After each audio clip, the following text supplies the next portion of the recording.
খ্রিস্টান ধর্মের সর্বোচ্চ ধর্মগুরু পোপ ফ্রান্সিস ৮৮ বছর বয়সে মারা গেছেন। তার মৃত্যুতে শোক জানিয়েছেন প্রধান উপদেষ্টা ডক্টর মোহাম্মদ ইউনূস। স্থানীয় সময় সোমবার ২১ এপ্রিল সকাল ৭টা ৪৫ মৃত্যুবরণ করেন তিনি। দীর্ঘদিন ধরে পোপ ফ্রান্সিস ফুসফুসের গুরুতর জটিলতায় ভুগছিলেন। খবর বিবিসির। সংবাদ মাধ্যমটির প্রতিবেদনে বলা হয়, তিনি ছিলেন ৭৪১ সালের পর প্রথম নন ইউরোপিয়ান পোপ।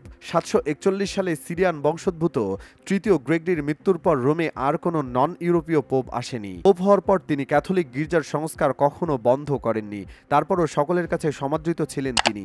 ভ্যাটিকানের মুখপাত্র কার্ডিনাল ফারেল এক বিবৃতিতে বলেন, পোপ ফ্রান্সিসের পুরো জীবন ছিল প্রভু ও গির্জার সেবায় নিবেদিত। মৃত্যুর একদিন আগেও তিনি সেন্ট পিটার্স স্কোয়ারে হাজির হয়ে হাজারো উপাসকের উদ্দেশ্যে শুভ ইস্টার বার্তা প্রদান করেছিলেন। পোপ ফ্রান্সিসের মৃত্যুতে খ্রিস্টান সম্প্রদায় সহ গোটা বিশ্বের ধর্মপ্রাণ মানুষদের মধ্যে শোকের ছায়া নেমে এসেছে।